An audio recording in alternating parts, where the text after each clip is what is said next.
This week on the Bioneers, Heather McGhee of the public policy organization Demos. We have to admit that we are in a moment of racial panic, but it is challenging us to shed the self-imposed colorblindness of our movements and engage forcefully in this question: who is an American? What are we to one another? On Bioneers Radio.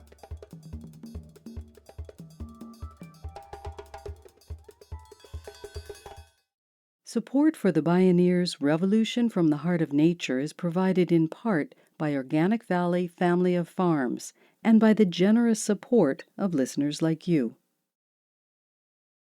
According to census estimates, by around 2044, the U.S. will become a majority-minority nation. 5 states, including California and Texas, already have majority-minority populations. In 2018, more children of color than white children were being born in the U.S. This seismic demographic shift has also triggered a cultural earthquake, provoking a radical spike in hate crimes against the other, whoever that other may be. As dreamer activist Jose Antonio Vargas puts it, this country is only going to get blacker, browner, more Asian, and gayer. Women will break all barriers. A country that has barely dealt with the black and white issue is now getting more complicated with all these othered people. What's left is this question of how much change can white people handle, unquote. In times like these of massive disruption and economic stress, what psychologist Carl Jung called the shadow side of the psyche comes into play. The pronounced psychological tendency is to project these shadow qualities with unusual potency onto whomever people see as the other. But is there also a deeper story? Perhaps the question to ask is, who benefits? In this half hour, we hear from Heather McGhee of Demos. She sees a direct connection between today's extreme inequality and this peak moment of racial panic and white anxiety. It's not a coincidence. This is Who is an American? Is our democracy as unequal as our economy? I'm Neil Harvey. I'll be your host. Welcome to the Bioneers, Revolution from the Heart of Nature.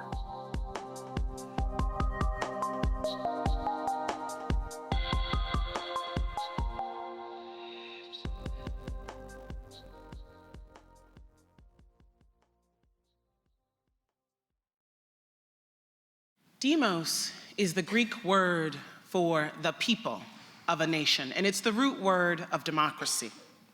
Demos' mission is to work for an equal say and an equal chance for all. We address the intersection of political, social, and economic inequality because we know that the inequality of voice in setting the rules drives the inequality in economic outcomes. And we know that inequality has always been built on a scaffolding of racial and gender hierarchy. Heather McGhee is a distinguished senior fellow at Demos, a public policy organization that works to reduce political and economic inequality. McGhee and Demos have helped establish landmark consumer protections and contributed to policies that regulate financial institutions. They've successfully promoted pro-democracy reforms such as public financing of elections and same-day and automatic voter registration, initiatives that became law in a dozen states and Washington, D.C. Heather McGhee is encouraged by the advances that progressive movements have made toward achieving equality and equity. But she also believes it's high time that people in the U.S. address the root causes of the extreme inequality that distorts and divides the economy, society, and democracy. Heather McGhee spoke at a Bioneers conference. We have to face the fact that a political movement is in power and has been for the past 40 to 50 years throughout administrations of both parties that is stopping us from seeing one another as a demos, as one people, and stopping us from taking collective action to save our collective home, health, and well-being. We know that today, capitalism is writing the rules for democracy instead of the other way around. We know that these rules allow dozens of the most successful US businesses to spend more on lobbying and CEO bonuses every year than they contribute to their country in taxes. We know that while the rules allow a small sliver of people to amass and keep unprecedented wealth, the rules haven't evolved with the changing times in ways that would have given more families a leg up, like responding to the premium on higher education with more college grants, not fewer, or responding to the necessity of both parents working, or the rise of single parents with guaranteed childcare, or portable real pensions, or a more generous unemployment insurance system in an era of easy layoffs and downsizing. How is it that the feedback loop just isn't working? That life is getting harder for most Americans over the past couple of generations, and our representatives haven't responded? Well, the answer is that what's happened in our democracy is that our democracy has become as unequal as our economy. Over the course of my lifetime, an entire new industry has appeared, that of corporate lobbyists, for which there are now 24 for every member of Congress. The legalized bribery that is big money campaign contributions has increased by over 600% just since I turned 18 to over $2 trillion a year. Members of Congress now spend 1 out of every 3 minutes that they're in office talking to rich people, asking them for money. Combine that with the gerrymandering and a voting system that seemed hardwired to discourage registration and voting, a system that in fact was set up that way during Reconstruction from the Civil War. And after progress with the Voting Rights Act is now getting worse, and you have a system that is democracy in name only. Heather McGhee says it's democracy in name only when people in the lower third of income distribution have little to no impact on the behavior of their elected officials, when policies favored by large majorities of the public are throttled by political elites beholden to big business. How, she asks, has it become socially acceptable for the wealthy to systematically write public policy and evade taxes, while demonizing economic fairness and public solutions to common problems as unfair redistribution to undeserving freeloaders? How? One way is to invoke the shadow side, stoke white anxiety against the other.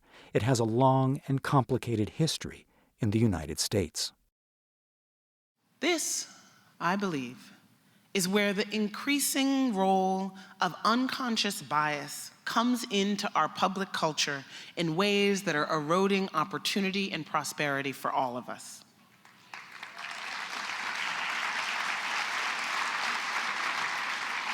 Since the civil rights era, we have had a deep and growing anxiety in this country about who is an American. Now, why do I say since the civil rights era? It seems almost counterintuitive. Well, two things happened at once in the mid-1960s. The Civil Rights Act of 1964 finally decreed that the law could not segregate or discriminate based on color, upsetting the social order. And the Immigration Act of 1965 liberalized our immigration laws. Do you know that until 1965, the United States had racial limits on who could legally immigrate into the country? There was a strict limit to the number of Asians and Africans, for example, and even a limit on Southern and Eastern Europeans. The Italians, Poles, and Greeks were considered too ethnic to become citizens.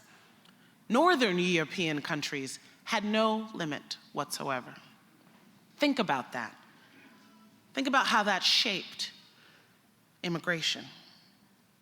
And so when that finally changed in the mid-1960s, the next 50 years saw an amazing transformation in the physical appearance of who is an American. And all of that exponential demographic change really began after the civil rights movement faded. So why does this new diversity matter to a political movement that relies on Americans' feelings about public solutions to common problems, about economic fairness, public investment, taxes, jobs, and collective bargaining? Why does diversity matter? Why is it that no Democratic candidate for president has won the majority of the white vote since Lyndon Johnson signed the Civil Rights Act? Now, I could tell the story of what has shifted in our economic rules to create this current era of unprecedented inequality without talking about race, and many do. But when we acknowledge that government investment is essential to a strong middle class, to prosperity, to the possibility of shaping our economy in the public interest, we have to ask why, since the civil rights era, has the US retreated from the public supports that made our levels of mobility and security the envy of the world? In a way, what's happened to our entire economy since the end of the civil rights era is what happened across the American South. After integration, when white towns drained their public swimming pools rather than integrate them, destroying a public good they once enjoyed. For 3 generations now, politicians have stoked white anxiety about who the public is, successfully linking government to undeserving minorities and gaining support among white voters for cutbacks in public spending and regulation, for withdrawal from public solutions and collective bargaining. My friends, we need a we to survive. And that is exactly what racism destroys.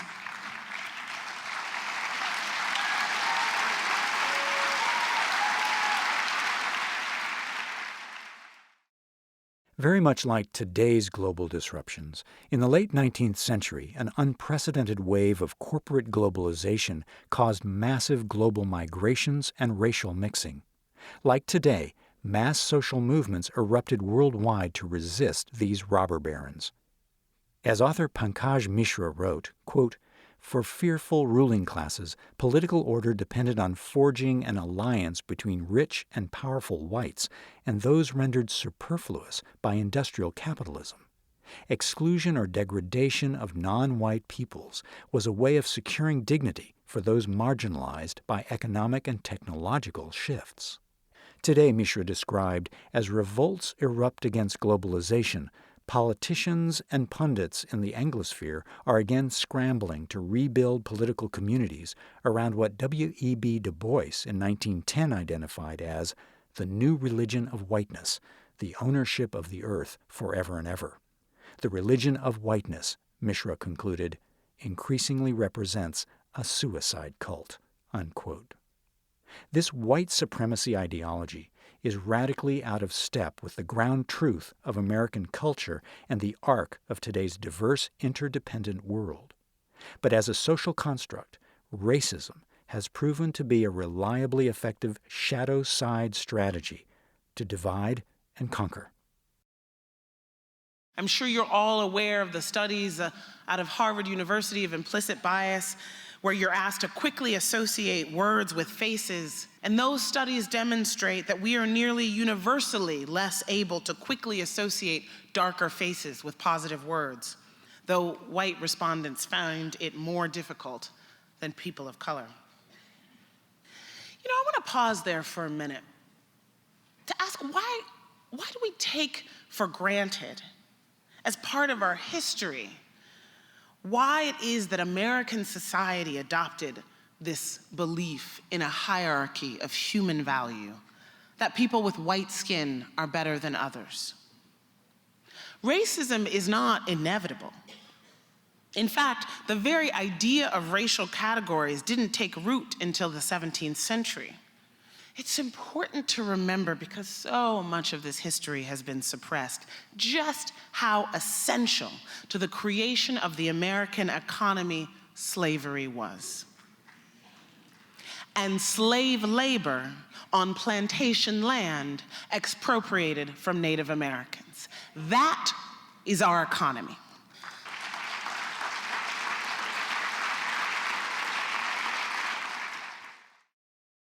Historically, the invention of whiteness dates back to 1676 in the Virginia colony, which was then a corporation of the British Crown. European indentured servants and African slaves joined forces to rise up against the ruling class. At that time, whites and blacks lived and worked together, intermarried, and had children.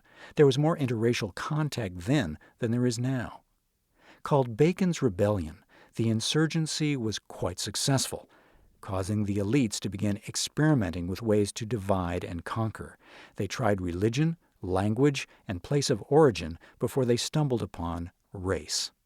They began passing anti-miscegenation laws, and they taught the newly minted whites that their role was to identify with the elites and to police non-whites. They created a new identity that hadn't existed before. Who benefited?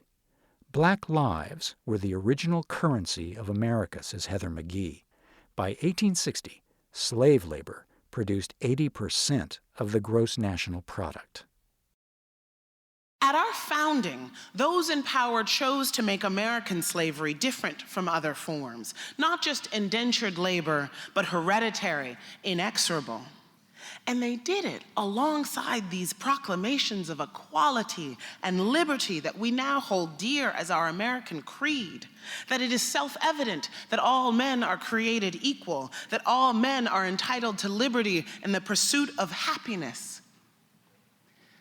It's a heart-stopping contradiction.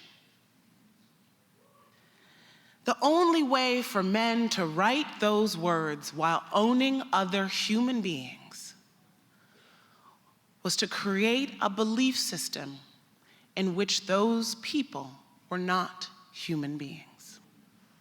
So for our first centuries, African Americans were property. For the subsequent ones, and up until the late 1980s, in fact, explicitly racist laws conspired to deny African Americans of property. We live on one of the most biologically and ecologically diverse lands on the planet.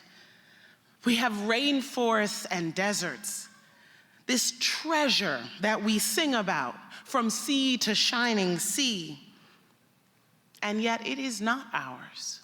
It has never been ours. We stole it, we killed for it, and we have not made amends.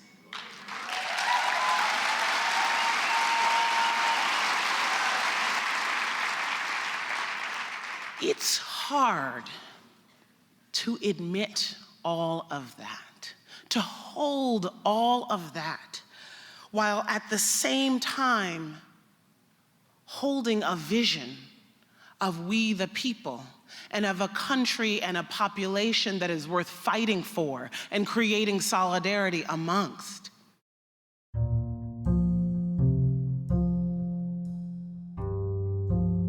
When we return, Heather McGhee seeks to reconcile two very different visions of America, and she asks, how can we create one out of many?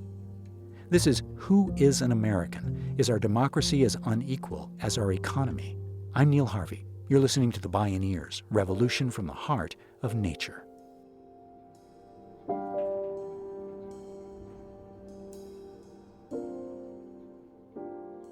If you love Bioneers Radio, it's free and easy to support us.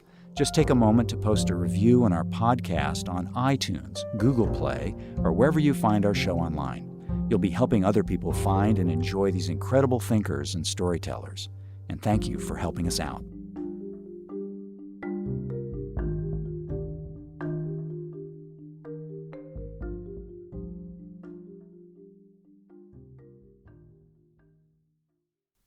Heather McGhee believes the first step toward racial reconciliation is to step out of denial. It's not going to paint a pretty picture, but we can't get past it without going through it.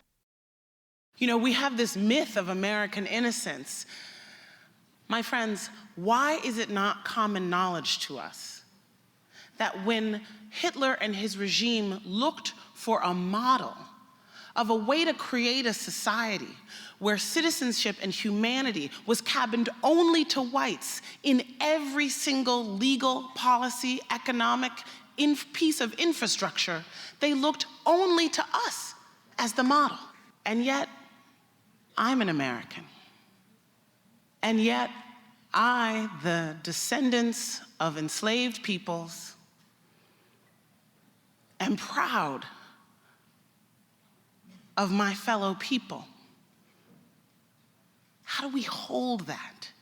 Because if we can't hold a vision of an America worth saving, we won't.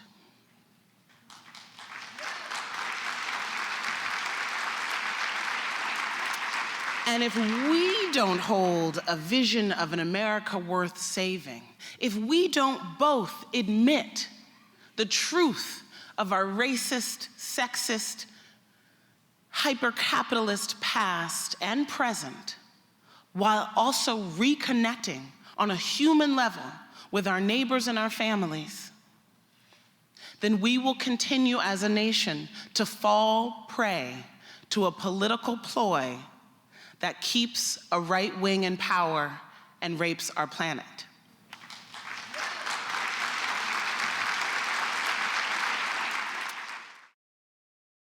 When candidate and then President Donald Trump began stoking racial, religious, and ethnic hatreds and openly embraced white nationalism, his flagrant othering also provoked an overwhelming public resistance.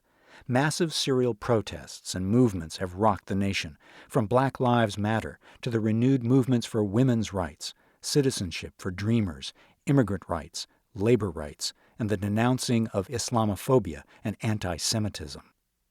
But Heather McGhee says that outside of liberal elite colleges, people often haven't learned about where stereotypes come from in our history, how othering has been used to perpetuate and justify an economic and political order.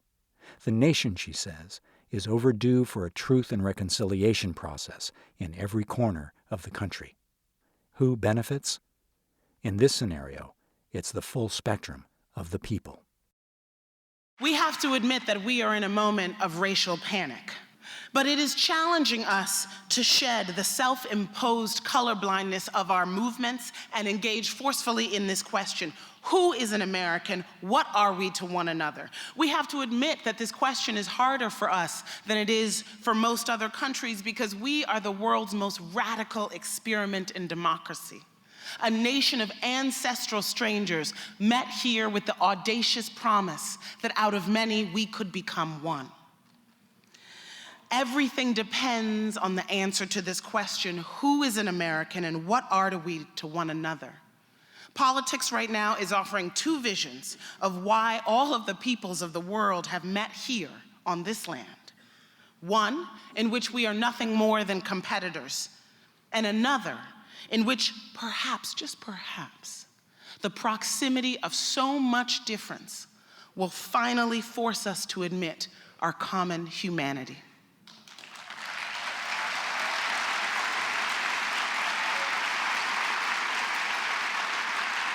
I don't know about you, but I need to find a way to love this country. And one of the things that helps me do that is because of the beauty of who we are becoming. The fact that by the time I am, goddess willing, nurturing my grandchildren, there will be no racial majority in this country. The fact that here today there is someone in this country claiming citizenship who has a tie to every single community on the globe. That is the we the people that I can believe in. The other side is saying that demographic changes are the unmaking of America. We must proclaim that they're the fulfillment of it. We must declare that what they say is a threat is in fact our country's salvation. For when a nation founded on a belief in racial hierarchy truly rejects that belief, then and only then will we have made a new world. I believe that is our destiny if we have one. To make it manifest, we must challenge ourselves to live our lives in solidarity across color, origin, and class. We must change rules that disrupt the very notion that those who have more money are worth more in our democracy and our economy. In short, We must emerge from this crisis in our republic with a new birth of freedom and make it our task to finally knit together a demos, one people, out of this nation of many. Thank you.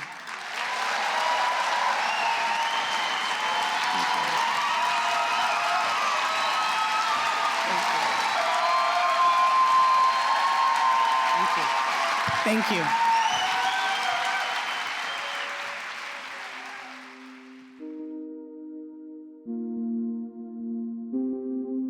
Heather McGhee. Who is an American?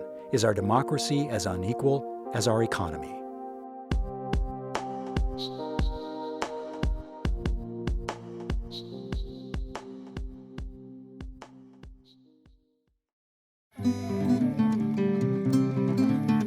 You can see and hear more from Heather McGhee and explore award-winning Bioneers radio programs, podcasts, blogs, and videos online at Bioneers.org. For information on attending the National Bioneers Conference and Bioneers events in your area, please visit Bioneers.org or call 1-877-BIONEER. The Bioneers, Revolution from the Heart of Nature is a production of Bioneers and Collective Heritage Institute. Executive producer, Kenny Ausubel. Written by Kenny Ausubel.